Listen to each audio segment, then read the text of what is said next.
lot smoother than what you might have seen on screen. I don't know how the like frame rate. Yeah, really smooth. This is the same way. Yeah. So really responsive.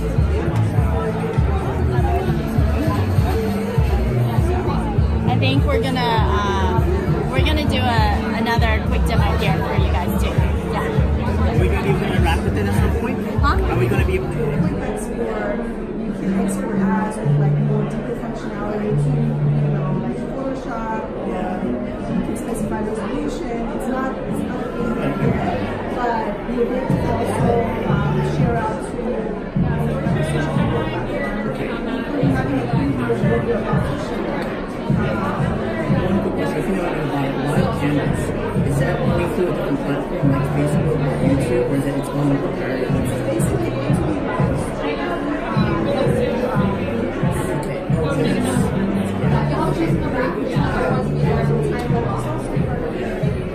so why launch two different apps like Photoshop and also this particular? Excellent question. So what this app is focused on, as you can see, it's actually pressed around the center. So this app, Project Gemini. So I don't want to disturb you guys, but we're gonna start. Like this title. Now I'm gonna animate it. It's gonna come in and play like that. Yeah. Nice thing is though for me, Apple, the animation is going to behave the way that it should. So as an example, if I just bring that back and hit play again, you'll see that it's really fluid. It's working through. I could just like, this is a classic thing, like you said, picture-in-picture. Broadcast people like to do this too. That's the lower third. You see that on TV all the time. You know, and then you can just kind of go from there. The other thing though that's really cool that I just was playing with it. All you gotta do is open up the camera. Oops. Yeah, I know. And instead of that one, why don't we grab the dots? So just hover it over wherever the item is that you want to get your brush from. And you can press the capture button. And now you can see it's just my photo there. And we don't want the paper, right? Why would we want the paper white? And the magic of capture is it's gonna knock that background out for me. And then I'm gonna be able to refine it so that it's just the spots. Maybe I wanna make a spot brush for like making leopards. And I'm gonna actually zoom this in so it's nice and cropped. And then once I've got that, I can do all sorts of other cool stuff with it. Like I can decide to stretch it instead. So it's got this weird stretchy look. Or I can do like just a perfectly linear look. But really what I think I like is something like this where it's got more sort of design and craziness to it. And let's even make it crazier. We can add noise to it, we can anti-alias it, and then we can make it change as it tapers. And then once I hit save, it saves to my Creative Cloud library. And then all I gotta do is open up Adobe Sketch, press and hold on any brush, and you get into your Creative Cloud library. I'm gonna update. Where is you? Gotta wait for this brush to appear. I may have just lost my internet. Internet's pretty bad. Aww. Hang on. Shortly, but I wanted to first say thank you for joining us. This is our fourth special event at MAX. We love coming to MAX because, of course, it's full of the most amazing creative people. We're doing amazing things with our products and Adobe's products. And so, and today was a really, really big day. A little over 4 years ago, when we started working on the first iPad Pro, of course, Adobe were the first folks we talked to bring into the labs to test it out. And really, what you're seeing today is a result of that hard work. I think we continue to try to build platforms that are super fast and performant for the kinds of things you love to do, and hopefully you see what the geniuses at Adobe have been able to do with it. So today is all about you checking out all the new announcements on our latest hardware. We've got Apple product managers here for Mac, iPhone, and iPad, and then Ryan's going to tell you a little about the Adobe stuff. Yeah, thank you, Michael, and thank you all for joining us. This is our biggest MAX. This is our biggest VIP party. It's fourth time. And just to piggyback on what Michael said, you know, when the iPad Pro came out, folks' expectation of our software immediately went like this. They thought it's It's wonderful you're on the iPad, but now that the iPad can do all these things, we expect a lot more of the software. So we've been working together for many years to bring that to you. And you've seen it in some shipping projects. The Lightroom system is a great example. Rush, which launched today, is another fantastic example. There's a lot of different teams from Adobe representing things here. And there are a couple of really exciting updates on the iPad as well. So you guys are going to see special presentations of Rocket, which is Photoshop on the iPad, and Project Gemini. We'll do the Rocket one up front, but definitely stick around for the Gemini one. Cal Webster will come in for that. And of course, we have stuff from our desktop teams. We've got stuff on the phone, we have AR. We have a broad representation of things that work throughout the Apple ecosystem, all super innovative. I can't possibly identify every person at Adobe who's in the room, but I can tell you guys, you've got our very best presenters, our product managers, our designers, people who represent every different piece of this puzzle. So I want to thank all of them for being here. And I want to welcome my friend and colleague, Jenny Lyell, who's going to show you guys a slightly deeper look at Photoshop on the iPad. And I'll just say to Jenny, we get held to very tight times when we're presenting on stage. I just want to encourage her, for the first time in months, take your time, tell your story, enjoy yourself. Thank you guys very much. Jenny. Amazing to actually see all your smiling faces. It was a bit dark up there. And I'm super excited to be here.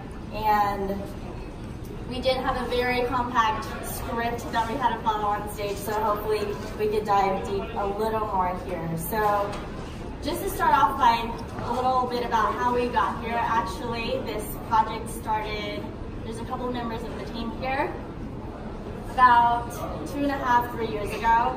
And it was 2 engineers going up to management asking, hey, you know, can we try to get Photoshop code base on the iPad? And they were met with a lot of skepticism from a lot of teams, but our team was like, sure, go ahead and try that out. And but keep it a secret because, you know, we don't know what's going to happen. And so during that timeline, we were able to hit a huge, huge technical milestone, which was opening up a real PSD on the iPad. Never done before, like a real thing, no changes, and that was just jaw-dropping for the entire team, and it changed the way that we were looking at things. We had been doing so much research before then to understand why people want this on the iPad, what problems is this solving, and so we married the customer research together with the technical milestones, and so we're thrilled to be previewing this today.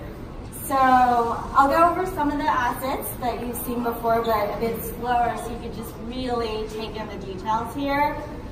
So again, this is a really complex, large PSD that you're seeing here. There are no changes to what you would be looking at on the desktop. And the first thing people think of when they think of Photoshop is, I want my tools and I want my layers. And so you've got your toolbar on the left and this beautiful minimal layers view on the right. It's, I don't know if this catches it, it's super slick and smooth when you check it out on the iPad. And we also wanted to really strike that balance of how do we give them the capabilities without adding too much complexity, because we know they want both. They want something that is intuitive and approachable on the iPad, yet something that is powerful enough so they can get deep into everything that they get into on Photoshop. And so the layers panel is one example of this, where taking 2 fingers, you could just pinch and open and close. It's super seamless and smooth. You could pinch again and just swipe it away. And in terms of this layer stack, you could even get into the layer properties, which we know is really, really important for pros to be able to tap a layer, navigate, make adjustments. And so we've really put a lot of thought in the layer management because we know it's such a critical piece of the workflow.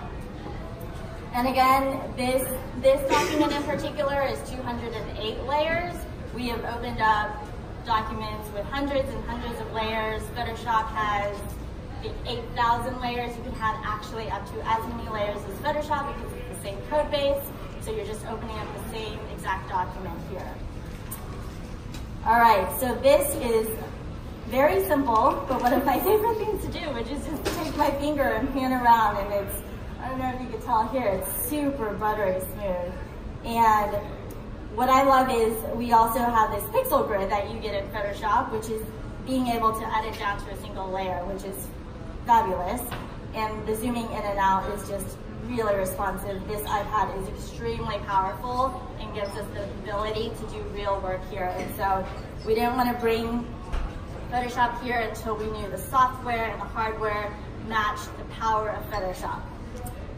All right, so I'll hop over to this one and spend a little slower time on the editing piece of it. So showing hiding, everything that you would expect in Photoshop. And one of the things that, let's see, grabbing a selection here. So any of the tools that you see here, we're not giving you a watered down or truncated version. So with selections, you get powerful properties and capabilities such as feathering the border of your selection before you create something, or blocking a ratio or setting a particular ratio. And so I'll go ahead and create my selection here. And you'll notice on this bottom, it gives me operations. So whenever you're on a certain tool, it'll serve up certain things that you'll be doing with the tool. So further advanced operations. And so now I don't have to go into the toolbar or the row on top and then find through the panels what I need to do. It serves it up. And so for new users, this can help ease that learning system too, because now they have these tools that they can play around with. And for existing users, it just brings it up for you, and so it makes it faster, easier. So I've just inverted my selection, and I'm gonna mask it now. One of my favorite tools to do is masking when it comes to compositing, and it just goes away after I'm done. And let's see, what else? Okay, so another context-aware UI is something we call the touch modifier. And depending on the tool that you're on, this modifier down here toggles and switches tools so you can keep your eyes on the canvas. And I've got a Photoshop brush here. You'll get all the Photoshop brushes you've got on desktop. And let's go ahead and start creating some textured brush strokes. It is extremely fun. Sometimes I will just paint on a blank canvas because it's very fun with Apple Pencil. And once I hold down, it starts erasing the strokes, and it has recognized the same pattern of the brush size, opacity, everything that I've used. And so it mimics the brush while it erases. And I can continue adding strokes. I can hold down and continue taking away these strokes. And because it's context aware, when I hop over to a new tool, I'm gonna go to my move tool, grab this lonely alien, and create a little posse for him. It's real, I mean, look at how fast these layers are duplicating. I'm being a little excessive here, but everything is super fast and responsive on the iPad Pro. Now let's just bring back this kids room, and now you've got this full view here.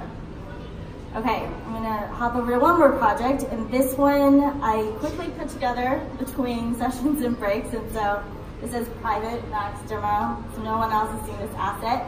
And one of the things that I like doing is, because I can't draw and paint like Kyle Webster, is I like to composite and blend things together. And so you can do a lot of that with these powerful tools in Photoshop. So I've got a fish on the first layer, some stars on the second layer, and this background scene in the third layer. And what I can do is, in terms of blending them together, every layer is extremely powerful when it comes with these powerful blend modes that you have in Photoshop. So what I can do, and what we focused on a lot for this application, is keeping your eyes on the canvas. And so all the changes, all the previews that you see, we want you to see the changes on the canvas versus this little view controller with a little thumbnail. And so now as I'm flipping through this, I can see all the changes on the canvas. I like this one, and then I'll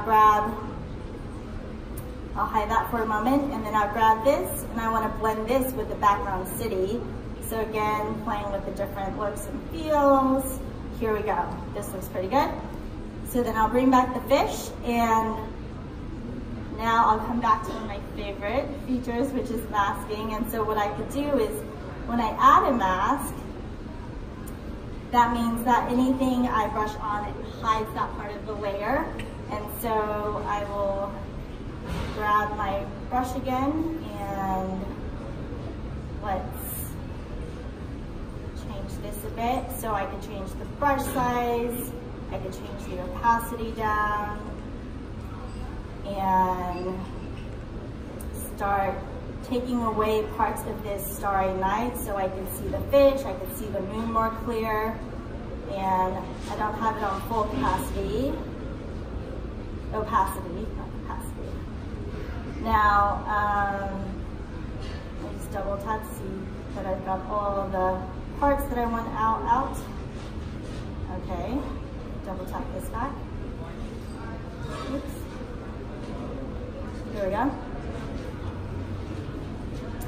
Okay, and so the masking is really powerful, and we wanted to make sure that you have that power here on your iPad too.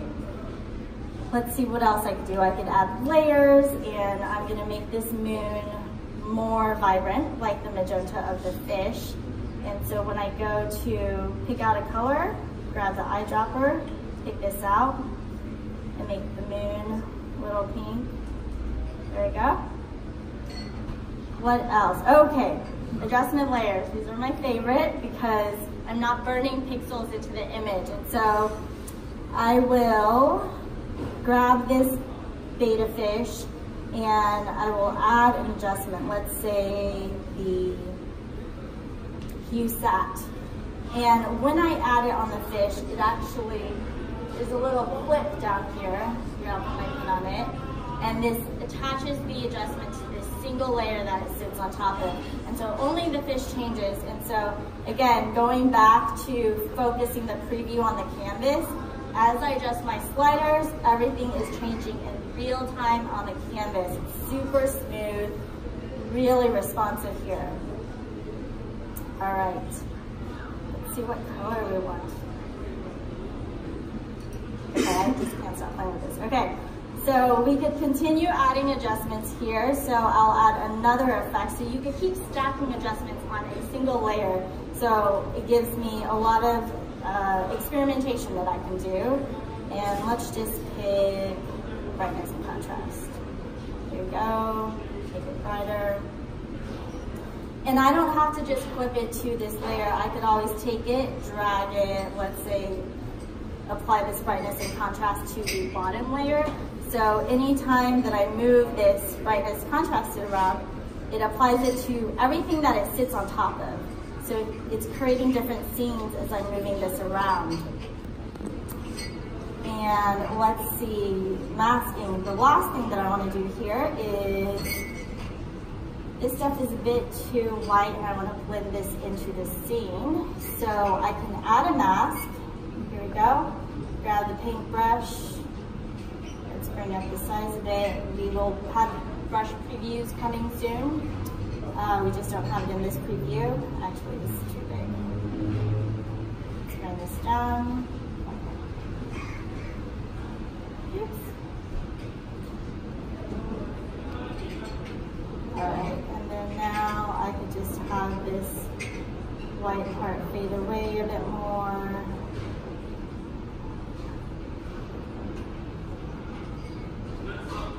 Here we go.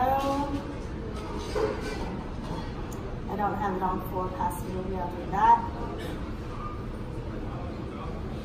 Turn this up a bit. There we go, this is what I wanted, all right. Okay, so now I've got this pretty cool composite, I think, that I created on the iPad. So again, the first asset is just showing the power of what we have here on the iPad Pro. It gives us so much power to play with, and we could really get into precision as well. and really all the full capabilities of Photoshop here on the iPad. Thank you. Hello, you can see what's on my screen, good. So how many of you all were in the keynote? Lots of people, yay, good, okay.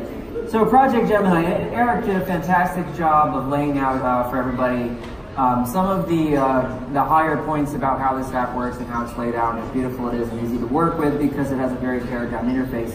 And you mentioned earlier we have your cloud documents that are already ready to go, whether they're Gemini native files or they're Photoshop files that you want to open up as well.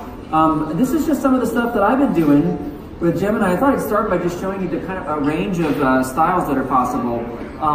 So I decided I really like Mike Mignola, who's the Hellboy creator. He's one of my heroes. And I was doing vector line art right here, and then just using raster fills for the color, which is the beautiful thing is in Gemini you can use raster brushes and vector brushes together, and there are lots of practical reasons for that. You can also export that vector art later to Illustrator if you want to further tinker around with it and so on. So that's great for designers as well, or anybody that does any kind of really sharp, infinitely scalable, necessary work. I want to talk a little bit about, I didn't have a lot of time at the demo to really delve into what the oils can do. And one of the things I didn't do because from a distance and looking at the app, one of the things we like to show off is how thick and how gooey the paint can be. But one of my favorite things to do actually is work with the paint really thin, because when I do actually paint with oils, that's how I work. I work in layers, I work thin, thin, thin, thin, thin, and I layer and layer and layer. And ultimately, when I finally get to a point where I really want to do just a couple of hits, that's where I'll use the thick paint. So anybody here oil painter, anybody paint with oils, you know what I'm talking about. So you're glazing and you're also painting thin, you're really just kind of laying things in. You can do that with Gemini. And what I love is I can actually do that on separate layers if I want to, so I can really control the process and not worry about it. So this is just something that I was doing in working with thin layers, and you can see, like, get in there on the texture. Because I'm working thin, a lot of the canvas texture comes through, which is kind of a lovely thing. But then when I paint a little thicker, I'll just add another layer here. And we'll grab one of the oil brushes. And if I were to paint a little thicker and bear down with a bit more pressure, by the way, look at this. We didn't even get to talk about this in the demo, but the color history. Talk about a useful feature for artists. Every color I've used in this document is right here. You select a color, boom. Yeah, and not only that, folks, but here's the really incredible thing. It's not just the color that gets remembered, it's the opacity of that color. So if you are using the oils and you're like, yeah, I used this one color, but I used it at 49% opacity. How are you gonna remember that later? But you want to go back to that exact quote-unquote mix of color, just go ahead and grab it. And so I could do that if I wanted to. So here I'm going to use something a little thicker, 77%. Size my brush up. And in this area here, if I were just going to use a little bit thicker paint, look at that. It's still going to pick up the color that's there, but now that I'm laying more paint on top, right, I'm going to start to lose that canvas texture. So this is a really fantastic thing that the engineers spent 3 years working on to develop, which was what do real paints do? How can we use science to make that happen? It's really fantastic. Science. Exactly. So that's pretty cool. Another thing we really didn't get to delve into is just how many layers you can use in Gemini. And I did have this one file, I think it's this one, where I was doing sort of more of a sci-fi thing, line art and flat color, more or less, right? And by the way, you can see I'm sort of style agnostic. I kind of bounce around and just do whatever I want because it makes life more interesting. But you can see we've got a really good, healthy number of layers here. And working on this file, I had 0 issues with lag. Some of the color washes you see in the background, I was using a brush that was about 500 pixels in width, 600 pixels in width, and I'll just go ahead and create a new document and show you how I use that now. Also, we didn't talk about favorites, but you can actually assign brushes that you use all the time, your favorite brushes, and there they are right at the top if you want to use them, which is lovely. And anybody here use Photoshop Sketch? Some people? We're going to be using the same brush engine that powers the pencil for Sketch so that you can, of course, draw with all the pressure you need, but also use the side of this brilliant Apple pencil for shading, right? You can control that width just by the tilt of the pencil and go all the way to the full width as well, which is lovely. All right, so let me hide that for a second. And you can import your Photoshop brushes back here. And this watercolor soft fill is a brush that I just cranked up to, let's see, 480 pixels. And this brush is taking advantage of color dynamics, which means that with every instance of a stamp of the brush, you're actually getting a slightly different hue, saturation, and value of the color that you selected. This is an Adobe only feature, and it's been around since CS4, I believe, but a lot of people don't realize how amazing it is. Crank up the opacity here so you can see that you're actually getting slightly different oranges, reds, and yellows with each successive stamp. So if you want to, you can go over and over an area and watch it change as you paint, which is really cool. And that's only something a Photoshop brush can do. And we're supporting that Photoshop brush feature here in Gemini, which is lovely. Eric showed you full screen mode, and what's really sweet about this is that even though I'm in full screen mode and I lose all my tools, supposedly, when you tap on it, they just expand, which is really lovely. And then you tap back and get back to what you want. So I can make a selection, and as I showed in the demo earlier, I can stop. And this is one of those things that I love Photoshop. Don't get me wrong, Photoshop is the reason I have a career, okay? So, but when I'm using the Lasso tool, I want to be able to stop for a second, assess where I am when I'm making selections, and then get right back to it. You can't do that. But in Gemini, look, I'm doing this, okay? Scratch my head, whatever. I can get that verb, and I was thinking earlier. And then I can come back and look, I can do even the polygon or lasso tool simply by tapping. So now I've got straight edge selections. I can continue drawing the curves, no problemo, and then finish it up. And like we showed, all of the information, all of the actions that you would need regularly when using a certain tool, they're not going to clutter up the landscape when you're drawing, but they will appear when you need them. So because I'm using a selection tool, look what happens at the bottom. I've got the option to deselect, transform that area, even invert my selection, and then we're going to have more options as well. So I love that these menus kind of expand organically depending on what tool you're using, and you don't have to worry about it actually cluttering up the landscape. So we'll deselect that. All right, now everybody's favorite, of course, is a watercolor, so I guess I'll show you what that looks like again. Well, I also on stage did not have a lot of time to talk about controlling the watercolors. So in Adobe Photoshop Sketch on the iPad, we actually have a pretty impressive and interesting watercolor feature. The issue with it is that although it creates some really beautiful effects, as far as controlling those effects, it's a little bit difficult because we didn't actually include really specific means of controlling them. So what I like about it is that I get random stuff that's really cool that I could never replicate, right? But what I like about Gemini is for watercolors, I can actually control everything I need. So we have this handy-dandy water slider here. Now this controls how much wetness is in the paint. So obviously if you crank it up and then paint, you're going to see that the paint really flows really fast and really far to cover that area. Can you all see that, or is it too light? Maybe I'll use a darker color to make this. Here we go. All right, so watch that.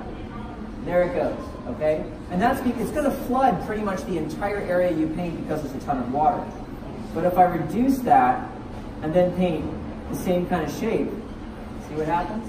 So you have a tremendous amount of control over how much water you're using, which means you could also then, if you want to, let's say I have this hard edge shape, so let me paint something here. Just make a little shape, all right? Now, if I want to soften this edge, I can suck all the color out and just use the water. Okay, I'll size my brush down, zoom in so you can see this, and then I'll just come up here along the edge and just soften that area. So any of you who are watercolorists know how incredibly awesome that is, because there are so many times where you have a hard edge shape, and what you have to quickly do before it totally dries is grab your brush, rinse it out, dampen it a little bit, come back to the watercolor and start scrubbing madly, right, to start to get that edge to happen. Well, here, don't worry about it.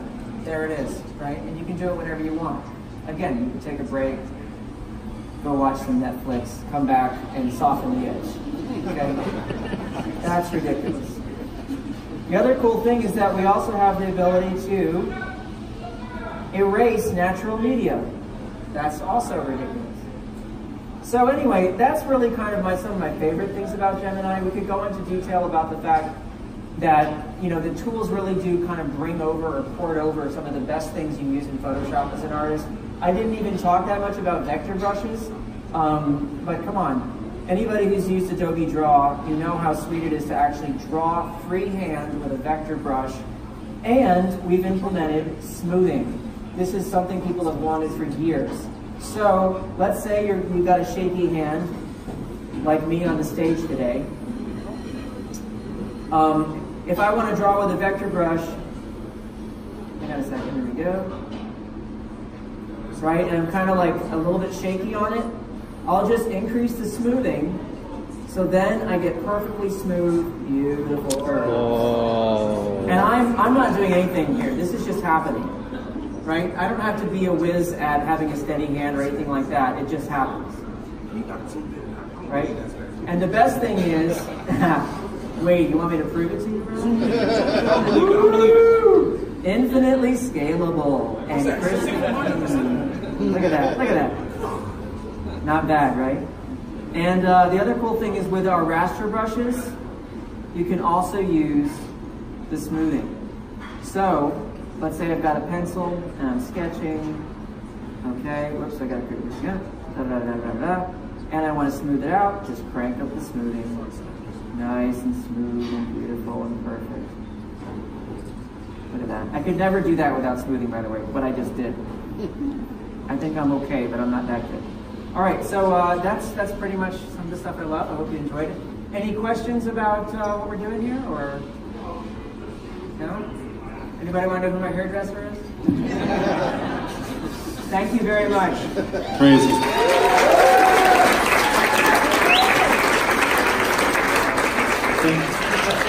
Seriously, this is great. I mean, Ryan, you played a key role in getting us to here, and a lot of the folks that are here are leaders of the teams that have been building these products and managing the collaboration. I see Marie and Pam from Photoshop team. I see a lot of other folks around here that play key roles, and you just saw some demos from some of the folks on the teams as well. But I just want to, let's have a toast to collaborations, right? All this stuff that we build together.